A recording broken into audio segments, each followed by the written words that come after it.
Okay, ang dami ha. So, dito lang sa Dubai, UAE or sa Saudi? Sa Saudi, sa Amerika. Pati sa Tsaka yung mga kaibigan namin sa Canada, Australia. Wow. At Pilipinas din. Galing. How are you doing there in the North America? And in Down Under. Doon. Sige.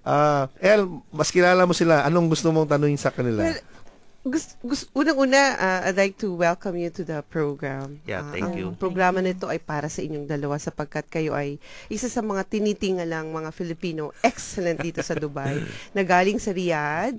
Okay. According to our information, kayo daw ay galing sa rags to riches. Kayo yung may Hindi kwento.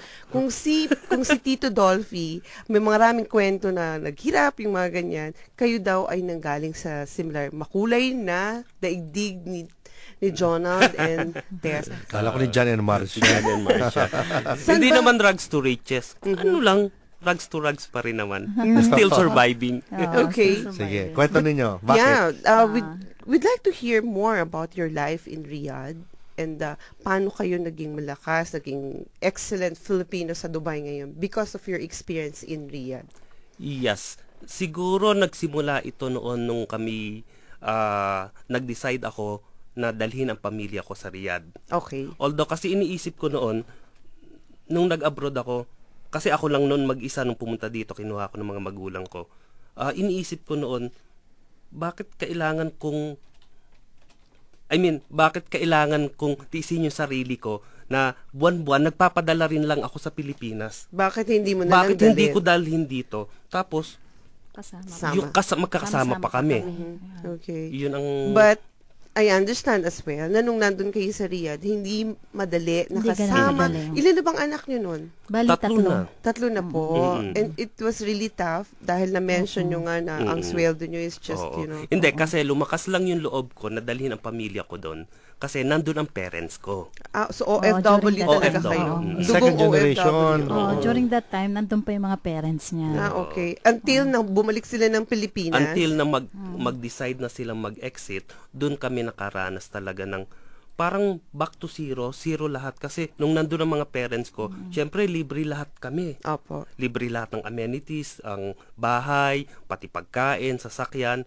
Pero nung umalis ang mga tatay ko, nanay ko, syempre kinuha ng kumpanya lahat yon. So, paano ko bubuhayin ang pamilya ko? 1,500 riyals ang sweldo ko. 17 years ago. More. Kasi 6 years ka na dito eh. So, more than 20 years ago. 1,500 riyal. 1,500 riyals. Okay. Although medyo okay na rin yan that time. Pero that time, 25 years sa ago. tatlong anak ko, nag-aaral, wala. That time, wala ka pang work, no? Bali, naghahanap pa. Kasi nga, nung nasa Pilipinas ako, may trabaho ako. Opo. Bilang, were you an accountant as well before? Sa Pilipinas, ako sa government ako nagtatrabaho. Okay. So, nung nasa Riyadh kayo, talagang ginapang nyo kanyo yung Bali, pagdating ko doon, sabi ko sa husband ko, kung hindi ako makakita ng trabaho, babalik kami sa Pilipinas na mga bata. By that time pala, nagpaplano na talaga siya, na doon na kami. Kasi, talagang pinrocess niya lahat yung mga papers namin, ultimo dun sa mga anak ko, na dala na yung mga nila sa school. Opo. So, talagang plano niya talaga na kami magstay na doon. Anong experience nyo na hindi nyo makakalimutan nung time na kayo ay nasa disadvantage pa na panahon? Hindi ko makalimutan nung pag may program yung mga anak ko sa school. Siyempre ang usually nasa embassy ng Riyadh. Nasa diplomatic area yan malayo sa Mga ilang kilometro to? Medyo malayo-layo rin at nasa disyerto. Okay. So wala kaming sasakyan noon. Opo. Kami lang walang sasakyan noon.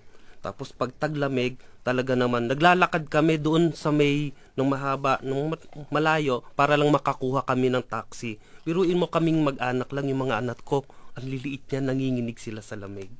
Lalo doon, pag winter, napakalamig talaga sa Riyadh. Nag-i-snow sa some parts of, di ba, in Saudi Arabia. There was time also talagang walang-wala kami. Katulad ng sa pag-grocery namin. Ang binibili namin yung balugbog ng manok. Balugbog? Ano ang balugbog? Hindi alam ni Art yan. Paki-explain. Ano yung balugbog? Yung mga parang pinagtabasan ng mga laman. Balugbog, hindi ko rin alam. Yung sa likod ng manok. Yung mga tira-tira. Yung mga tira-tira. Hindi yung Anong salita to? Balugbog. Tagalog. Balugbog. Rizal, okay. Hindi yan yung Adidas, yung paa. Hindi. May laman pa yun eh. Ito, buto-buto lang eh. Kasi Hindi Walkman. Hindi naman. Okay, so libre ba to? Yung balugbog Hindi, na to? binibili namin mga 2 dirhams, 1 dirhams. Real, malinis real. naman. 2 reals. Okay, reals. Tapos, anong ginagawa ni Tess doon sa balugbog na ito? Ginagawa kong tinola. Para Parang lang may May sabaw. May yung lasa. Oo. Mas malasa siya kasi. Tapos, Ko idea to. sama-sama kami dun Balugbog, sa ano. balugbog. Balugbog. Mas malasa kasi siya Magandang pagka mas pangalan na. maraming luya. Balugbog. Okay. Okay, tapos, and this is what you've been, para maano nyo yung Para grocery. lang, Oo, para matipid lang namin namin. yung, kasi binabudget ko yung pera namin. Opo. Para magkasya yung grocery namin na bali magkakaroon siya sa loob ng 7 araw bago uli kami uulit na mag-grocery. So tinitipid namin talaga, binabudget namin mabuti. There are times talaga nung yung misis ko sa school, Opo. wala pa siyang work. Nag-aano siya, nagtitinda. Nagpa-part-time, nag-aano ako doon, Nagmamanicure. nagmamanicure. Marunong kayo mag-manicure. Talagang inano ko lang yung sarili ko na Tinuruan. kahit pa paano. Pero wala akong experience sa pagmamanicure. Pero inano ko yung sarili ko maglakas ng loob na maglinis ng kuko ng mga kaibigan, yung mga kasama niya sa Mga trabaho. teachers, yan. Oo. Pagka yung weekend, pupunta ako sa mga bahay nila, tapos lilinisan ko sila ng kuko, kukulayan ko ng henna sa ulo. Parang para yun lang yung tulong kumita nila ako, sa amin. tapos magtitinda ako ng mga yung towels, yung kitchen towels. Binebenta ko yun, tsaka yung mga underwear ng mga T-shirt, panglalaki, t-shirt, mga t-shirt, sandals. yan. Saan galing yung mga ano na yan? Bibili ako ng ano kasi per dozen kasi yun na binibili sa Dera. So binebenta ko yun ng Hindi. Dera rin po. Meron Meron dera din rin. po. Okay. Dera Meron rin din doon. po dera doon. Alam ko sa sa Bata, di ba? Meron po rin Sa Bata. Dera. Meron din po doon. So talagang nagsikap kayo. Nagsikap Nagsikap. talaga. Paano naungat yung buhay nyo that time?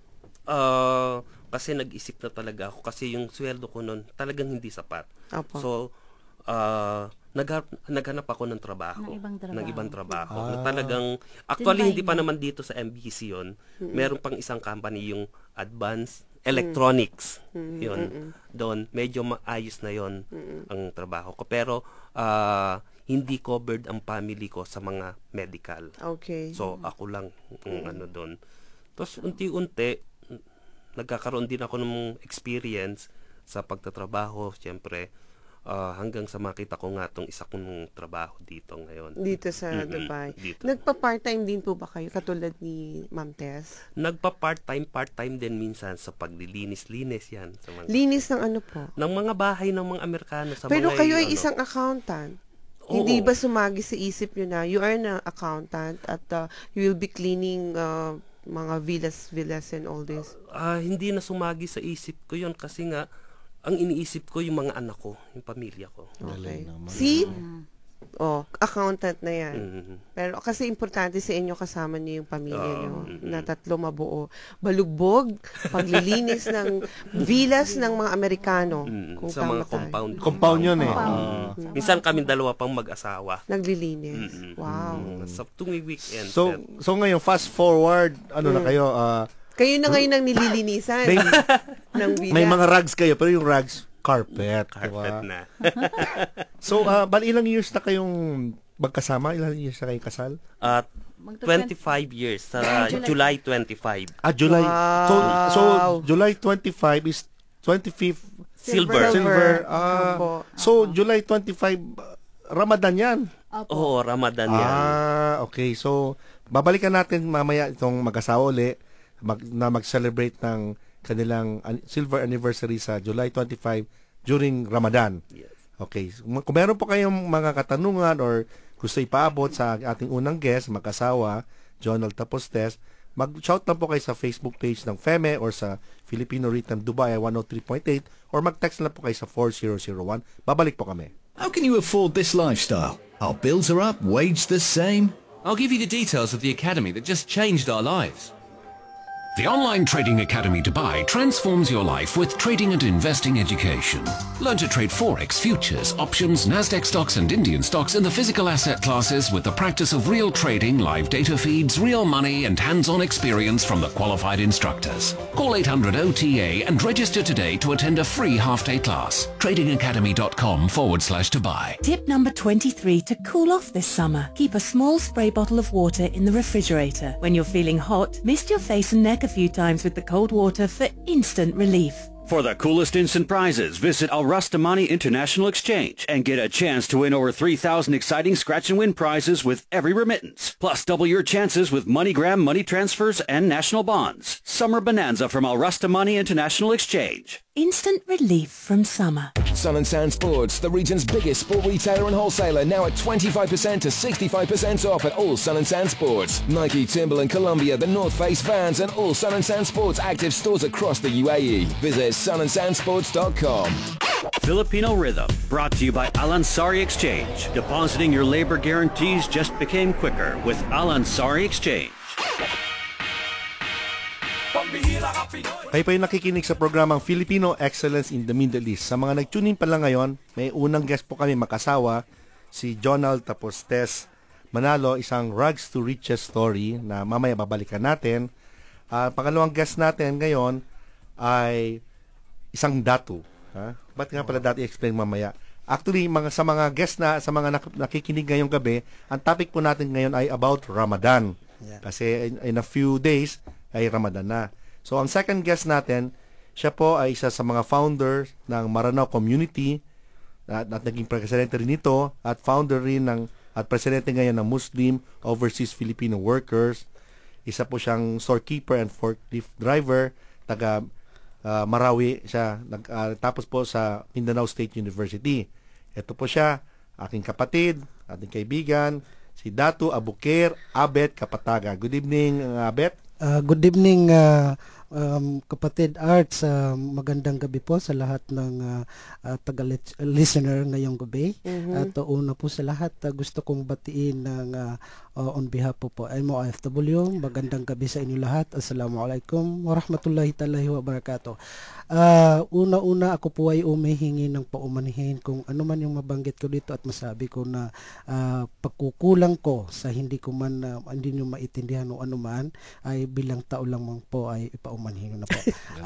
Yun po, sa una po. Regarding po doon sa and then in a way, ito yung sense na the first time or this is the second time actually nandito kayo. Nandito ako.